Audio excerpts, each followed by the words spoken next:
What's up, guys? It's Chris here, and I will say that this morning I had a huge sigh of relief, and that is because the man, the myth, the legend, David Yu himself did say publicly that utility will be coming to Veve NFTs, and I'll share the clip here in a bit.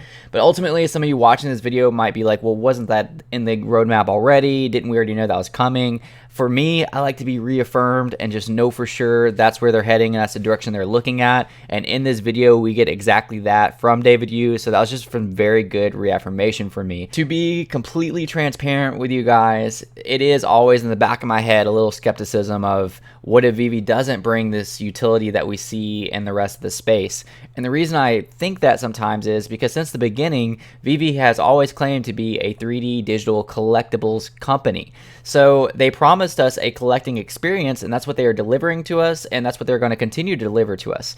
They didn't promise utility since the beginning. That is a bonus, but that is something that is necessary to survive in this space. It is something that I believe they needed to, which they are going to adapt to, and that gets me really excited about the future of our collectibles. This is a huge, shall I say, redeeming point, not that it needs to be redeemed, of Veve collectibles, because at the end of the day, if these premium IPs, these massive IPs that are very well known, deliver types of utility in the ways that David says it in his video, and I'm sure he's withholding a lot right now as well, then that could be massive for things that we're holding currently. So without further ado, let's dig right into it. And of course, if you're not subscribed to the channel, please hit that subscribe button, like this video for the YouTube algorithms, and if you would like to further support me, I do have a Patreon where I roast you coffee bags, and I have a YouTube membership that you can join to get special emojis and giveaways and other perks. So let's dig in. We are constantly looking at, for example, give you a perfect example, is interoperable.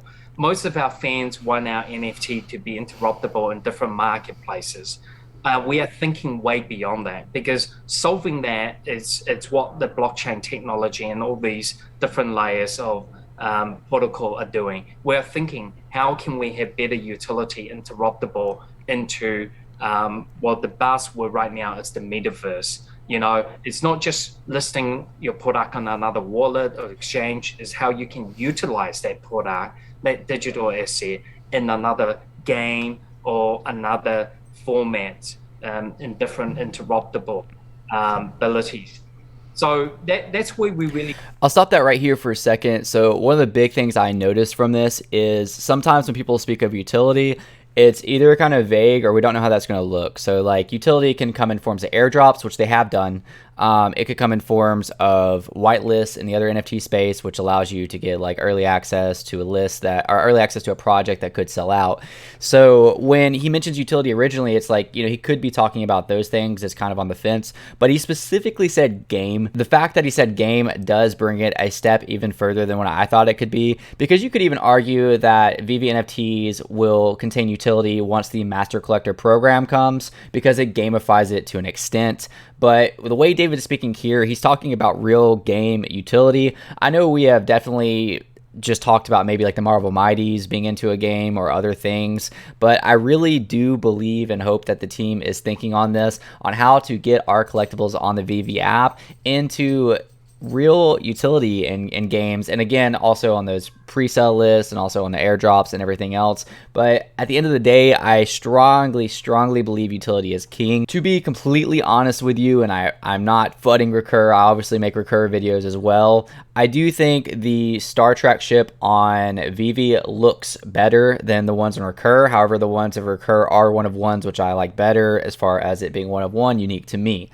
So just being able to get that Veve Star Trek and then combine it with that Recur utility, and again, I definitely believe these companies can coexist in the space. I think we're all going to make it. I think that could be huge for Veve holders. So hearing David say this morning just got me really hyped up, because obviously things are doom and gloom right now. They're very grim, for good reasons, but ultimately this tells me that there is every bit of possibility in the future that any said collectible that we're holding right now could really be a moonshot to an extent. I'm probably going to get quoted on that and out of context. But what I mean by that is, like, if they do take said Marvel Mighty and put it into a game, how valuable is it going to make that Marvel Mighty? The only way to play that game is you have to own one of those Marvel Mighties or X, Y, or Z, you name it. They've also talked about doing one of ones, which is another big thing that most of the space does. So one of ones are going to be really cool as well, especially with massive IP. You mix one of ones with massive IP, it's going to get exciting. It's going to get fun. So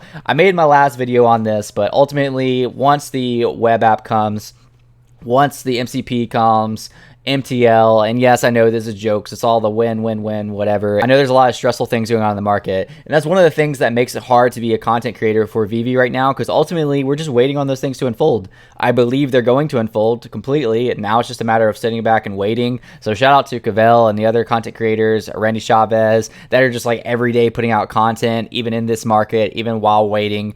It's a big grind, definitely, to constantly make videos like that. But again, let's just play the rest of the video and see what else David has to say. See, the long scale is, you want more utility out of it, because the entry level into NFT is much lower than where it was about 4 years ago. If you watch a YouTube, Google it, you can mint your NFT in many platforms out there. But to create that content and that community and have that long-lasting effect is a very key part. Every day how we think going forward. Very key part. So don't misunderstand David on that. He loves that word. He did use it for the Steamboat Willie, and people took it way out of context. Ultimately, I'm extremely excited about this small segment of this video. I'll link the video down below if you want to watch the context of the entire thing, because I do think Veve is integrating well with the rest of the space. I don't like to completely separate the two. I think a lot of times people are like, oh, you only need to be on Veve, or you only need to be Recur, or only on OpenSea, Immutable X, Soul, Flow, whatever. Anything but Quid, I'm cool with. I don't care about Quid. But ultimately, I think that as time progresses, all of these have potential to make it. Yes, there's going to be projects, individual projects that don't make it years to come. But I think we are all beneficial to each other. And I listen into a lot of spaces. And one of the things needed for mass adoption of the NFT space is just accessibility. So Hero is doing a good job at that, and I believe Veve will in the future, but just the ability to attach your credit card to an app or a web app or a phone app, be able to buy that NFT, and this is where Veve is heading, the interoperable stage that David talked about earlier in this video. Then further being able to take that NFT off of that app onto your wallet and either keep it in your wallet, send it to a friend, have sole possession of it, or utilize it in some type of gamification or have it rewarded, being just in your wallet. You can get airdrop stuff to that. There's just a lot of benefits to actually having that in your custodial wallet. So the fact that we are heading that way Veve can definitely serve as not only a bridge, but as a primary platform as well to a lot of people entering the space. So I say this a lot, I make a lot of different NFT content. I think that Veve can benefit the entirety of the NFT space while remaining a strong competitor as well. And I think the rest of the NFT space can also benefit Veve in things like utility. Maybe utility was part of their roadmap since the beginning. Maybe it wasn't. I mean, ultimately, if these other projects are coming out with utility and Veve wants to be a strong competitor, they're also going to have to drop utility.